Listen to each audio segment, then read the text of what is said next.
성경 디모데전서 2장 5절, 요한복음 1장 14절인데요.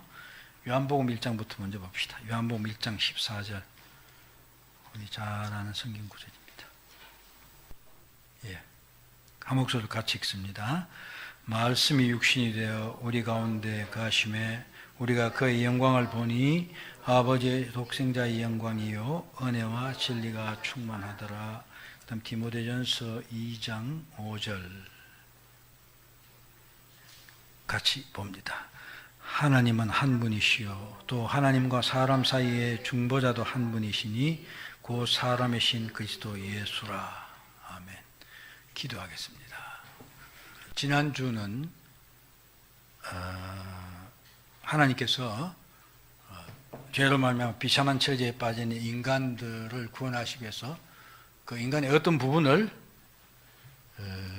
선택하셨다. 구원하시기로 선택을 하시고 은혜 언약을 세우셔서 구속자로 말미암아 구원하시기로 하셨다. 선택과 은혜 언약, 그걸 지난주에 살펴봤습니다. 오늘 21문 봅시다. 하나님이 선택하신 자의 구속자는 누구신가? 하나님의 선택하신 자의 유일한 구속자는 주 예수 그리스도이신데 그는 하나님의 영원한 아들로서 사람이 되셨으며 그 후로 한 위에 구별되는 두 본성이 있어 영원토록 하나님이시요 사람이시다.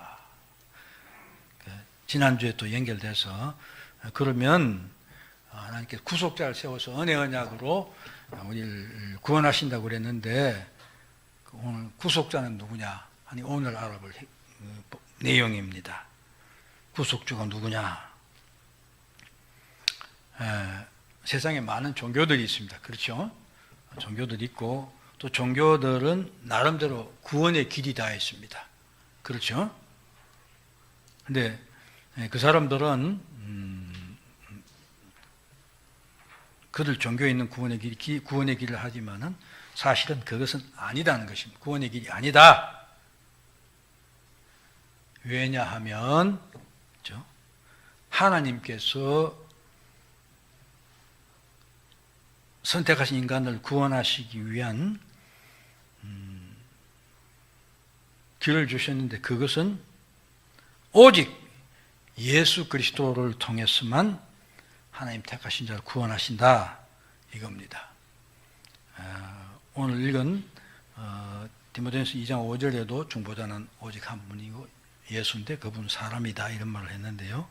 사도행전 4장 12절 굉장히 잘 아는 또 유명한 말 아닙니까? 그렇죠? 사도들이 그 유대인 지도자한테 붙잡혀 가서 예수 전하지 말라고 두들기 맞고 난 뒤에 한 말이 그거죠. 다른 이로서는 구원을 받을 수 없나니 천하 인간의 구원을 얻을 받아 만한 다른 이름을 우리에게 주신 없다. 예수밖에 구원의 길이 없다. 그런 말을 합니다. 그래서 우리는 담대하게 오직 예수, 그렇죠? 오직 전도하는데 그 유명한 사람들 보면 저 서울역 앞에서인데 오직 예수, 오직 예수. 요즘은 요즘은 잘 안 보이더니 전철 어디야? 결혼식 가려고 했던 것 같은데 아무튼 전철을 탔는데 한 사람이 하더니 또 이렇게 오더니 뭐 이렇게 그 전철 안에서 한마디 획소리 지르고 가더라고요. 근데 그게 뭐 정말 요즘은 전체 보면 그거 보면 이제는 사람들이 거의 관심도 안 갖고 이게 측은한 그런 눈빛을 쳐다보는 것 같더라고요. 네, 그래도 그 사람이 하고자 하는 건 오직 예수만이 구원의 길이다 이렇게 말합니다. 근데 이 말을 하면 엄청나게 사람들이 기분 나빠합니다. 그렇죠? 예수 믿지 않은 사람들한테 더더구나 좀 이게 지성인이라고 생각하는 사람들한테 오직 예수 그러면 점잖은 사람은 당신은 근본주의적인 신앙을 가진 사람이다 그렇게 하지만은 좀 노골적인 사람은 막 화내지요. 무슨 소리냐 이거죠. 그래서 독선이다.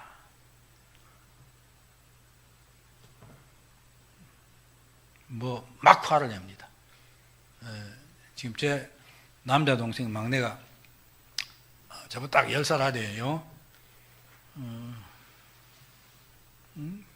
자랄 때는 꽤 착했는데 언젠가부터는 좀 이상해졌어요. 그 이단 때문에 그래요. 근데 제가 그러니까 아무튼 지난번 이야기를 한 것 같은데 아무튼 그 예수를 지금 안 믿어요. 전에 한번 제가 차를 타고 가다가 어디 같이 타고 가는데 그래서 신앙생활 해야 안 되겠느냐, 예수 믿어야 될까 그랬더니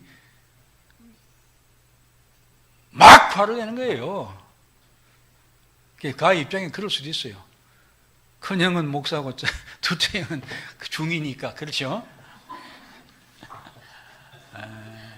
근데 사실 둘째 그도 처음에는 예수 믿었죠. 그래서 그것도 이단 끌려가서 그렇게 된 거예요.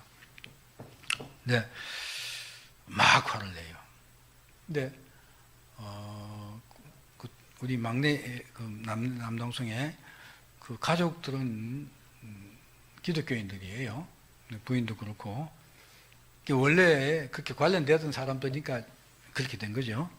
근데 막내는 이제 완전히 나갔어요. 그래서 제가 근데 이 아이가 지금 암이 그래가지고 뭐 대장암, 간암 이렇게 해가지고 가이도 얼마 남지 않은 것 같아요. 그래서 그 재수 씨도 그런 얘기를 해요. 아무튼 예수 믿고 죽어야 될 텐데 지금 뭐 그 예수 이야기만 꺼내면 엄청 거부감을 많이 나타낸대요. 그래서 제가 요새 그 암 걸려서 누워있는 사람들 찾아다니기 제 일처럼 됐어요. 근데 그 막내 전화를 했어요. 아마 6월 말 가까이가 전화를 하고 오늘 한번 갈 테니까 만나자 그랬더니 바쁘대요. 월말에서 바쁘대요. 그러면 7월 초는 되겠냐 하니까 7월 초 그러니까 변명이 안 되니까 7월 초에 오자 그런 얘기를 하더라고요. 보자고 하더라고요. 그래서 이제 7월 초 주고 다 지나갔잖아요. 그래서 제가 월요일을 가려고 이제 아침에 전화를 걸었어요. 전화를 안 받는 거예요. 그래서 재수 씨한테 전화를 했어요. 그래서 재수 전화를 받더라고요. 그 왜 집에 없느냐고. 근데 아침에 내가 일찍 전화를 했거든요. 딴 핑계 못 대게 하기 위해서.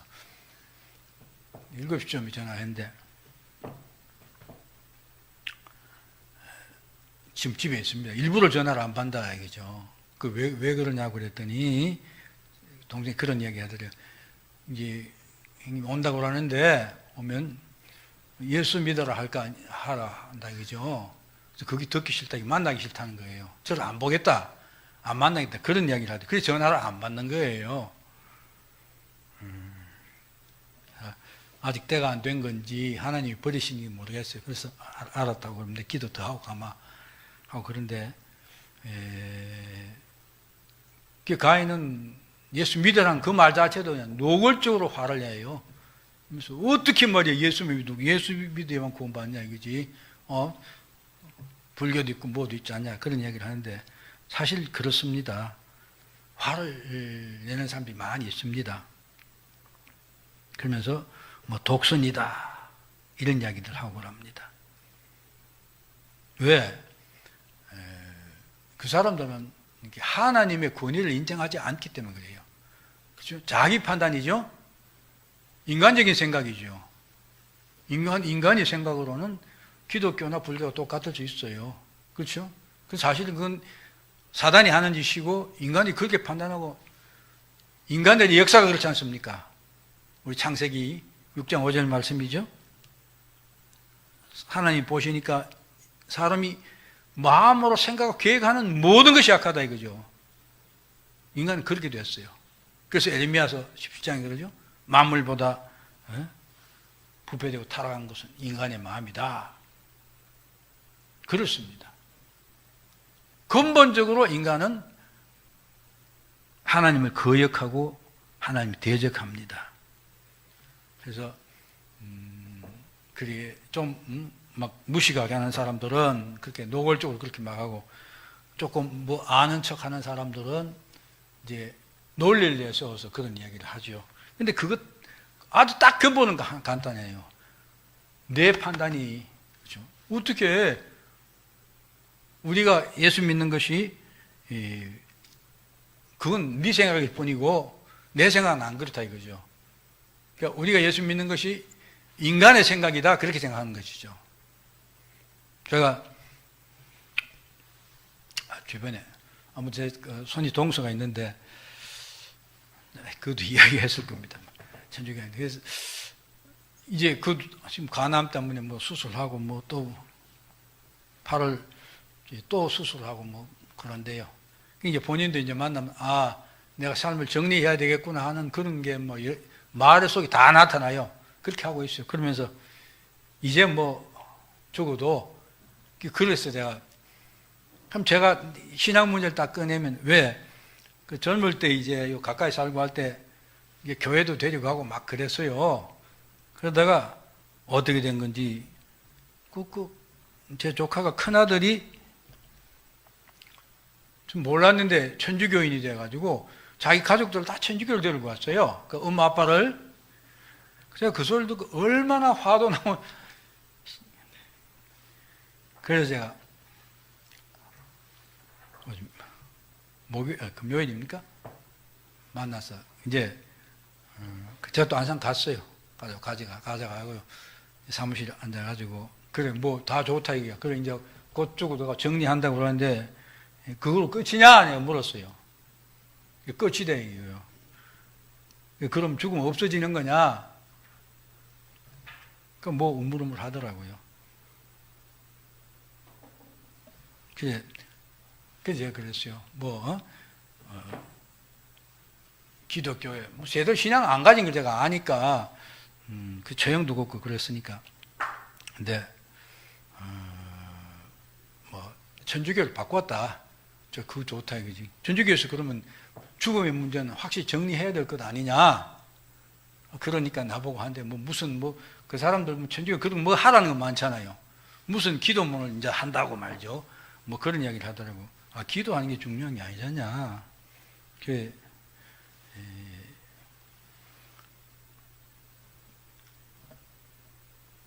구원을 받아야 될 것이 아니냐. 그랬더니 생각의 문제고 어디 생각이 문제냐. 천주교에서 그렇게 가르쳐 주더냐. 내가 그랬어요. 그래서 내가 그래서 아주 딱 내놓고 천주교에 적을 걸어두냐 기독교에 적을 걸어두냐 그거하고 문제하지 않겠다고 그랬어요. 예수 그리스도 생명의 주를 믿어야 될 것 아니냐. 믿어야 구원받을 것 아니냐. 그래서 믿는데요. 믿는다고 그랬어요. 그럼 뭘 믿냐 내가 물었어요. 뭘 믿느냐 내가 물었더니 믿는 게 아니에요. 말도 하나. 천주교는 그런 거 그렇잖아요. 요새는 뭐죠? 고해성사도 하고 그런다 이거예요. 뭐 하라고 그러죠. 그러니까 기도문 외우세요 하니까 기도문 외운다 이거지. 그럼 된 거 아니냐. 참 답답해요. 답답한데 결국 사람이 하면 자기 마음으로 하나님을 영접할 수 없는 건 틀림없습니다. 지금 얘기했었지만 지금 특히 자유주의를 하는 게 지금 종교연합하지요? WCC 같은 게 있지 않습니까? 거기는 심지어 불교도 참여하지 않습니까? 그래서 구원의 길을 만든다는, 구원의 길을 한다는 것입니다.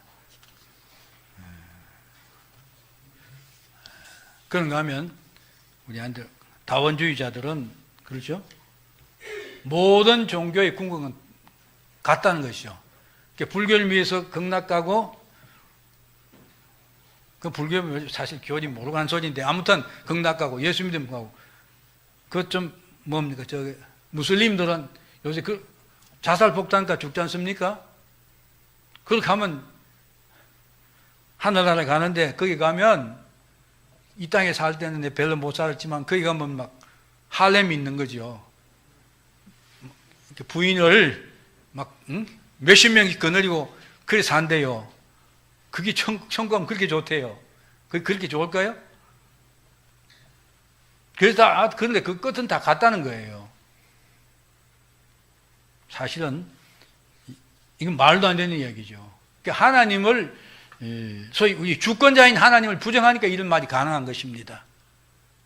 하나님이 이 우주를 지으신 분이 우리의 삶의 모든 걸 주장하신 분이라는 것을 확실히 세우면 아무도 그런 말을 할 수가 없죠.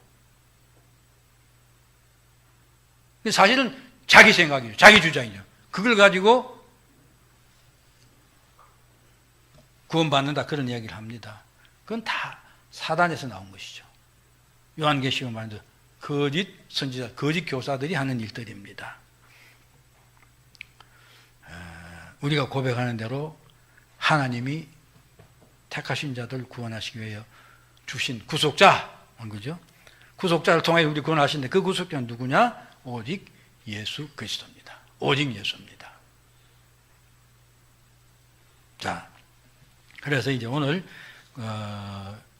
구속자인 오직 예수 하는 그 예수에 대한 것을 오늘 아주 중점적으로 파는 시간입니다. 사실 이 부분은 우리가 하이델베르그 고백서를 할 때 하이델베르그 고백서는 구원론 부분이 많이 언급했거든요. 그래서 사실 우리 많이 했지만 다시 한번 보는 겁니다. 자, 오직 그 선택받은 자의 구속자는 오직 예수님 한 분뿐이다. 왜? 성경이 그렇게 말하기 때문에 또 그럴 수밖에 없다는 게 이제 오늘 전개할 논리입니다. 디모데전서 2장 5절 우리가 읽은 대로 하나님도 한 분이고 사람과 하나님 사이의 중보자도 한 분인데 그분이 누구냐? 사람이신 그리스도다. 그 인간으로 오신 그리스도다. 또 예수님이 요한복음 14장 6절에 그렇죠?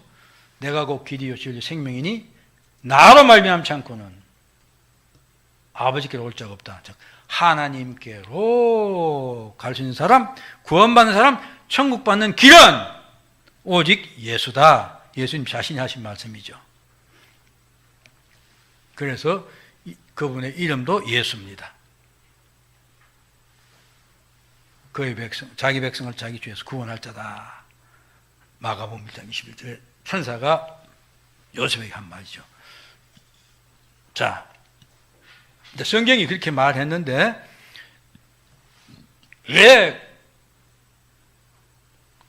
근거 없이 의미 없이 혹은 논리적인 이유 없이 그렇게 하냐? 아니다 이겁니다. 아주 합리적인 것이다. 그것을 지금 왜 예수님만이 구속주인가 하는 것입니다. 우리가 살펴봤지만 인간이 지금 오늘과 같은 비참한 처지에 빠진 것은 죄의 문제입니다. 그렇죠? 하나님의 죄인인 것입니다. 그래서 인간이 구원을 받으려면 해결해야 될 문제가 두 가지입니다. 첫 번째는 뭘까? 죄의 문제를 정리해야 된다. 하나님 앞에 죄가 없는 자, 의인이다 인정을 받아야 되는 것입니다. 죄를 가지고는 하나님 앞에 갈 수가 없습니다. 그렇죠? 하나님은 죄가 없는 분이시기 때문에 그렇습니다. 근데 우리 인간은, 모든 인간은 저와 여러분까지도 하나님의 죄인입니다. 그렇죠? 그러고 살아가면서 철이 들면서 나이가 들면서 점점 나아져야 될 텐데 정반대죠? 인간은 반대입니다. 하루를 더 살면 그만큼 죄를 더 져요. 한 시간을 더 살면 그만큼 죄를 더 짓습니다. 인정합니까? 왜?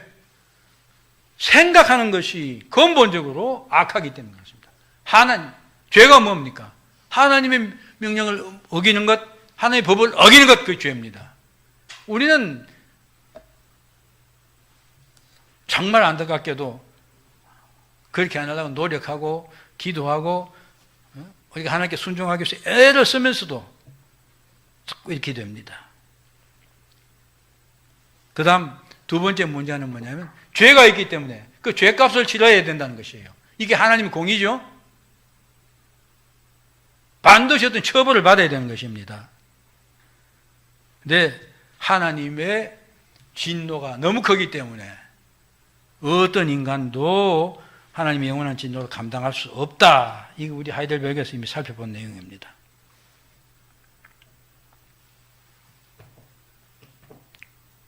그래서 인간 스스로는 절대 구원을 하지 못해요. 그렇죠?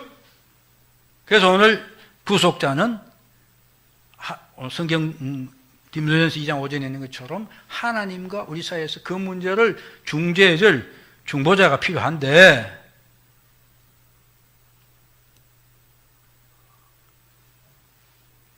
우리가 못하기 때문에 다른 어떤 존재가, 즉 중보자가 해줘야 된다 이것입니다.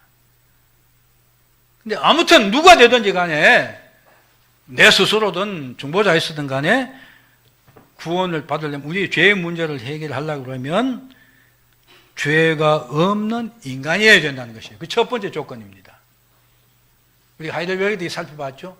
왜 사람만이 우리의 죄 문제 해결할 수 있느냐? 이유가 뭐라고 그랬죠?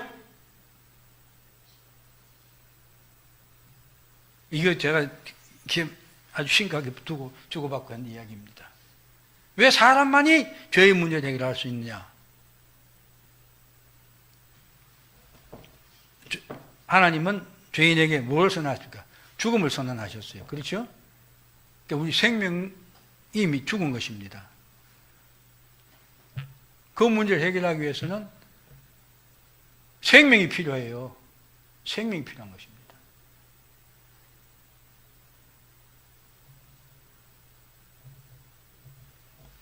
왜? 그래서 제가 외계인도 안 된다 그런 이야기 있습니까? 참, 또 벗어야겠습니다.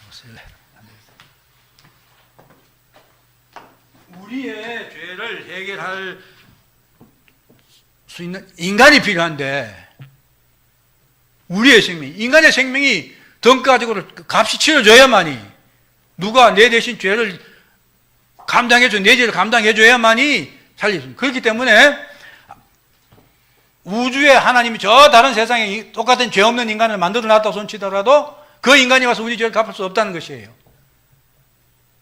왜? 그는 아담의 후회된 자가 아니에요. 그러니까 극단적으로 예를 들면 그렇다는 이야기입니다. 오직 아담의 후손된 인간, 근데 그 죄 없는 인간이라야만이 내 죄를 대신 해결해 줄 수 있는 것이에요. 논리 이해가 되십니까? 그럼 두 번째는 죄값을 감당해야 되는데, 내 대신 누가 죄값을 감당해야 되는데 인간은 그걸 할 수 없다는 것이죠. 왜? 하나님의 진노가 너무 크기 때문에, 인간의 존재로는 너무 유한적인 존재이기 때문에 그 감당할 수 없다는 것이에요.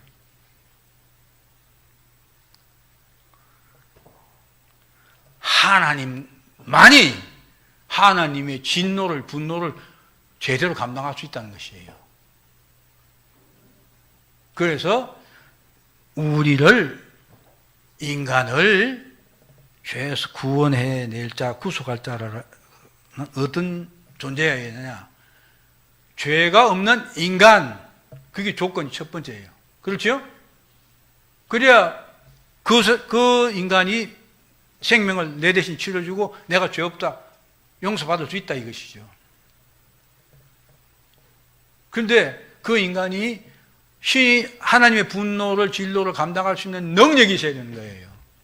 인간이 없는 거예요. 하나님의 진노를 감당할 수 있는 하나님밖에 없기 때문에 하나님이어야 된다. 이런 조건이 있어야 되는 것입니다.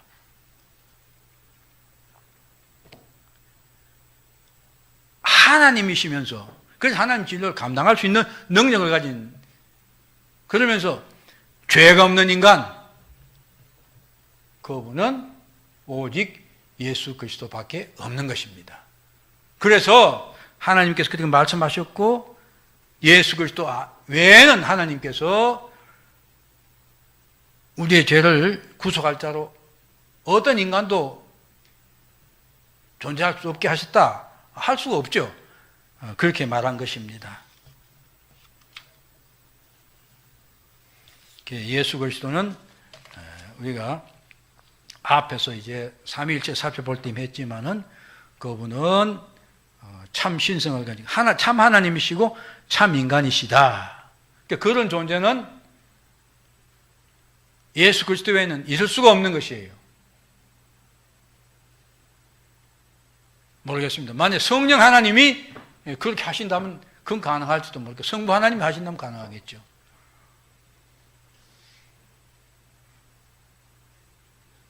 예수 그리스도는 하나님이시면서 인간이십니다. 그분은 먼저 하나님이시기 때문에 하나님의 모든 진로를 감당할 수 있는 능력을 가지신 분이고, 그 다음 참 인간이기 때문에, 그 아담의 후예죠. 그 두 번째 아담이라고 말하지 않습니까?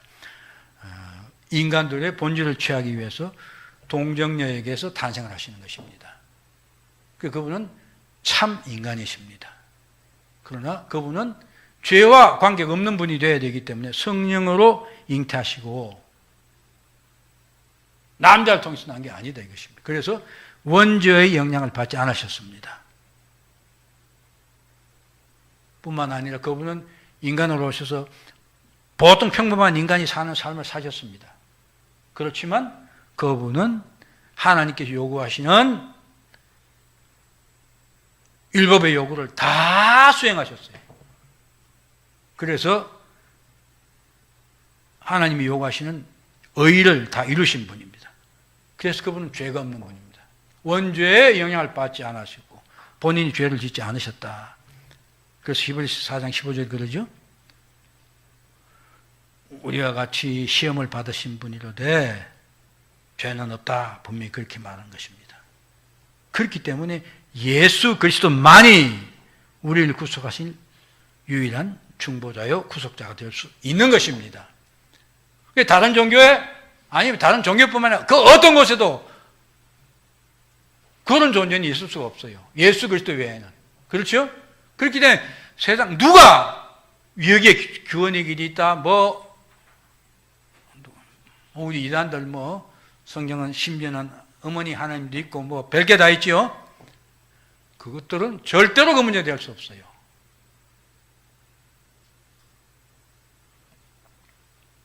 그래서 이제 여러분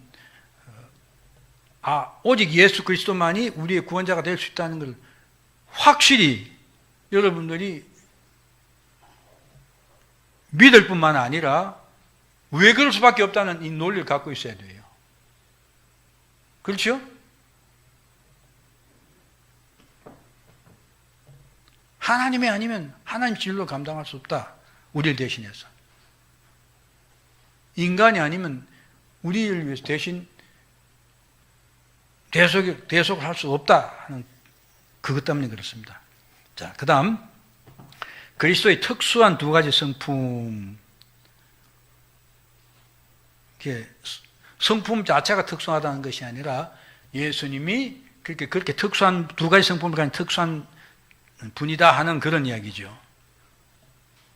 그래서 예수님은 우리가 이미 살펴본 대로 신성과 하나님이시면서 인간이, 신성과 인간이, 하나님이시면 참 인간이십니다.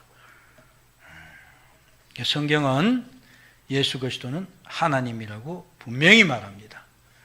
제일 이렇게 그 표현을 명확하게 한 게 구약에 보면 이사야서 9장 6절이죠. 한 아기가 우리에게 낳고 한 아들을 우리에게 주신 바 되었는데 그 어깨는 정사를 메었고 그 이름은 기묘자라 모사라 전능하신 하나님이라. 그렇죠? 영존하신 아버지라 평강의 왕이라 할 것입니다. 제가 이 요한복음의 도마의 말을 인용했네요. 도마가 나는 손가락에 상처 옆구리에 손 넣어보고 못 믿겠다 했다가 예수님이 나타나시니까 그때 한 말이죠. 나의 주시며 나의 하나님이시다. 그렇게 말했습니다. 예수님은 하나님이시기 때문에 당연히 하나님 속성을 지니셔야 됩니다. 그렇죠?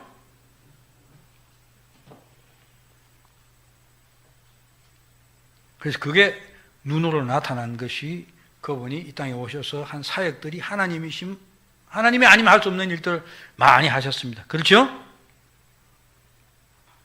죽은 자를 살리시고 생명을 주시는 분은 하나님밖에 없습니다. 그렇죠? 그건 누구도 할 수 없는 거죠. 예수님은 많은 사람 살리셨습니다. 그렇죠? 그런가 하면 풍랑치는 갈릴리를 걸으시다가 바다를 구중하시니까 바다가 잔잔해졌어요. 자연의 순종이었습니다. 그 다음 우리 갈릴리 가나에서 물로 포도주를 바꾸셨습니다. 창조주가 아니면 할 수 없는 일을 하셨습니다. 그렇죠? 이런 것들이 그분이 하나님임을 뜻낸다. 뿐만 아니라 하나님으로서 예배를 받으셨다. 도마가 그랬죠. 나의 하나님이시면 경배를 했습니다. 요한계시록 5장에 보면 예수님이 온 우주 만물부터 하나님을 경배를 받는 모습이 보입니다. 자, 이게 그리스도가 하나님이시면 분명합니다. 그 다음 그리스도 인성, 사람이다 이거죠. 이미 동령에 태어났다 말한 대로 웨스민스터 신앙고백 8장 2절에 보면 예수님이 인성을 이렇게 말하고 있어요. 때가 이르시며 사람의 본체를 입으셨다. 사람이 가진 모든 근본적인 요소와 거기 나오는 일반적인 결점을 다 가지셨으나 죄만은 없었다. 뒤에 이제 또 구체적인 설명이 나오죠. 성령의 힘으로 동령녀 마리아에게 잉태되었다. 앞에 지금 살펴본 내용. 또 여인의 몸에서 탄생했다. 그래서 여자에게서 아들로 태어났다. 그래서 예수님은 사람이 자라는 과정을, 그러니까 가난아기로부터 성인이 될 때까지 그런 과정이 성경에 나오고 있습니다. 그렇죠? 특히 누가복음에 이 부분들이 잘 나오고 있죠. 그 다음 인간의 본질적인 요소가 영과 육을 가지신 분이었다. 인간의 이름을 가졌다. 인간의 성품과 허약함을, 예수님은 금시 후 주졌다. 배가 고팠다. 또 희노애락, 인간의 감정을 가지셨다 이거죠. 우셨다 하는 그런 장면이 나옵니다. 또한 십자가상의 고통, 아픔도 맛보았다. 그러니까 확실히 인간이 틀림없습니다. 그러니까 제가 다시 한번 정리했어요. 그리스도가 사람이고 하나님일 수밖에 없고 그렇게 돼야 되는 이유를 다시 정리해놨습니다. 죄 없는 사람이어야 했기 때문이다. 그래서 제가 아까 우주인도 안 된다 하는 그런 이야기를 제가 말씀드렸습니다. 그 다음 중보자가 필요했기 때문이다. 모든 인간은 죄인이기 때문에 하나님과 원수되어서 하나님 앞에 나갈 수가 없습니다. 이 문제를 해결하려면 중재자가 있어야 되는 것입니다. 즉 죄를 속하고 하나님과 화목하게 할 어떤 중보자가 필요하게 됐는데 그분은 앞서 살펴본 대로 오직 사람이면서 하나님이면 사람인 그리스도일 수밖에 없다 하는 것입니다. 하나님의 진로를 감당할 수 있어야 된다. 이미 말했습니다. 근데 아까 제가 처음에 시작하면서도 다른 종교나 혹은 자유주의나 이런 사람들이 기본적으로 예수만이 우리의 구원자가 될 수 있다. 그분은 하나님이며 사람이다 하는 것을 부정하는 그런 얘기를 많이 했는데 역사적으로 보면 이걸 조금 정리해놨습니다. 예수님이 하나님이시면서 인간이다 하는 것을 부정하는 사람들이 아주 초대교회 때부터 오늘날까지 있다. 그래서 이걸 보니까 이렇게 어떤 사람들이 있는데 이렇게 다 아무튼 기억하고 외우기는 저도 늘 봐야 아는 건데 여러분들도 여기 힘들 겁니다. 그렇죠? 그러나 아무튼 이런 정도만 알면 좋겠다. 예수님이 하나님임을 부정한 사람들이 초대교회 때부터 있었다. 예수님은 인간은 맞는데 하나님이 아니다는 것입니다.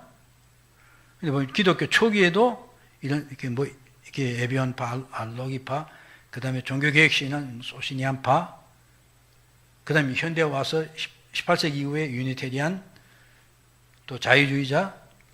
유니테리안이라는 것은 삼위일체를 부정한 사람들을 말하는 것입니다. 그 다음 그리스도가 인간이라는 걸 부정하는 사람들 역시 초대교회 때부터 있었어요. 영지주의자들이 그랬고 사벨리우스파가 그랬다. 근데 예수님이 하나님도 맞고 인간도 맞는데 완전 그런 게 완전하지 않다는 것이죠.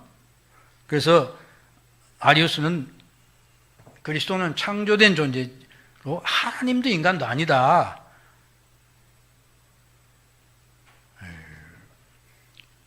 특별하게 구속주로 되기 위해서 특별히 만들어진 존재다. 뭐 이런 이야기를 했습니다. 그런가 하면 예수는 인간으로부터 육과 혼을 취했고 그 다음 영은 하나님 것이다. 뭐 이런 식으로 말하는 사람들. 그 다음 아예 그러니까 우리는 그렇죠.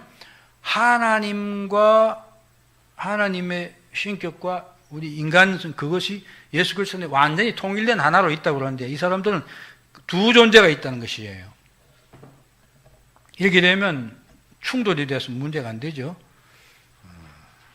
그 다음 그리스도의 양성에 대한 부정, 심지어 제3의 유커티스파, 그리스도의 양성적 신인 이승을 신적인 것도 아니고 인적인 제3의 어떤 것이 특별한 것이다. 뭐 이렇게 말한다. 아무튼 이런 식으로 말하면 그리스도는 우리를 구원하기 위한 완전한 구원자가 될 수 없는 거예요. 그렇죠? 앞서 그래서 제가 먼저 설명한 것입니다. 될 수가 없죠. 그렇죠? 완전한 인간이어야 됩니다. 그럼 죄가 없는 인간. 그것도 아담의 후손된 자여야 돼요. 그 씨에서 나야 돼요. 또 하나님의 능력을 가져야 됩니다. 그래야만이 우리의 죄를 대신 지시고 대속의 주가 될 수 있고 중보자가 될 수 있는 것입니다. 네, 전 이 문제는 생각할 때마다 하나님만이 하실 수 있는 그러니까 인간이 일단 하나님께 죄를 범함으로 말미암아 저주를 받았잖아요. 근데 그 인간의 죄 문제를 해결하기 위해서는 죄 없는 인간이 있어야 되는 거예요. 근데 아담의 후손자는 모두가 죄인 아닙니까? 거기에서 뽑아서는 될 방법이 없어요. 그렇죠? 그래서 생각해 보면 아마 우리 인간도 그렇게 생각했을 것 같아요. 저 우주에서 하나 인간 만들어 와서 그것도 안 된다고 그랬잖아요.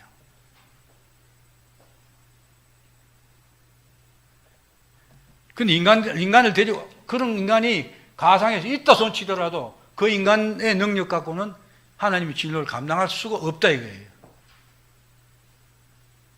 하나님의 지혜만이 해결할 수 있는 길이었어요. 하나님 자신이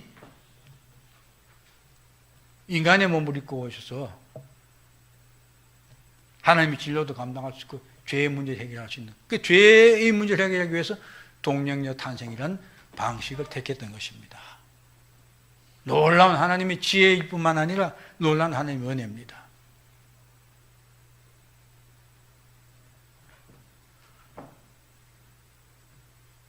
하나님은 자기를 거역한 자를 그 인간을 다시 살려서 하나님 창조된 존귀한 위치로 돌리시기 위해서 자신이 인간으로서 죽음을 맛보고 죄를 대신 지는 일을 하셨습니다. 이게 하나님의 은혜죠.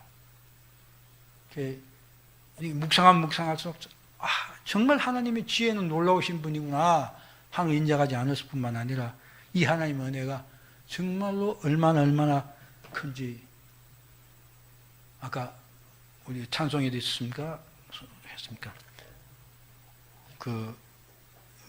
박종호 씨가 잘 부르는 거 하나님의 은혜 하는 그 복음성가 제가 좋아하는데 그것도 그렇죠.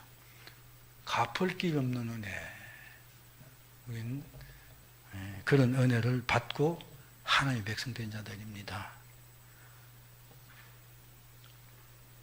하나님 앞에서 아무런 할 말이 없어요. 변명도 있어서 아무것도 없습니다. 그저 우리는 감사하면서 순종하면서 어떻게 하면 내가 하나님 뜻을 이루어가는 순종하는 그런 사람이 될 것인가 밤낮으로 생각하면서 그것을 최선을 다하는 것입니다. 그래서 신명기 6장에서 그렇게 말하죠. 마음을 다하고 또 힘을 다해서. 그러니까 우리 모두가 다 기울여서 하나님께 감사하고 사랑을 돌려야 된다. 그렇게 말하는 것입니다. 사랑하는 여러분, 구속주를 주신 아버지 하나님은 자신이 우리를 구속하기 위해서 인간으로서 온갖 고난 받으시고 우리를 구원하신 하나님을 감사하면서 이제 우리 모두를 던져서 사랑하고 섬기는 그런 이제 나에게 최선을 다하는 모두 되길 진심으로 소원합니다. 기도합시다.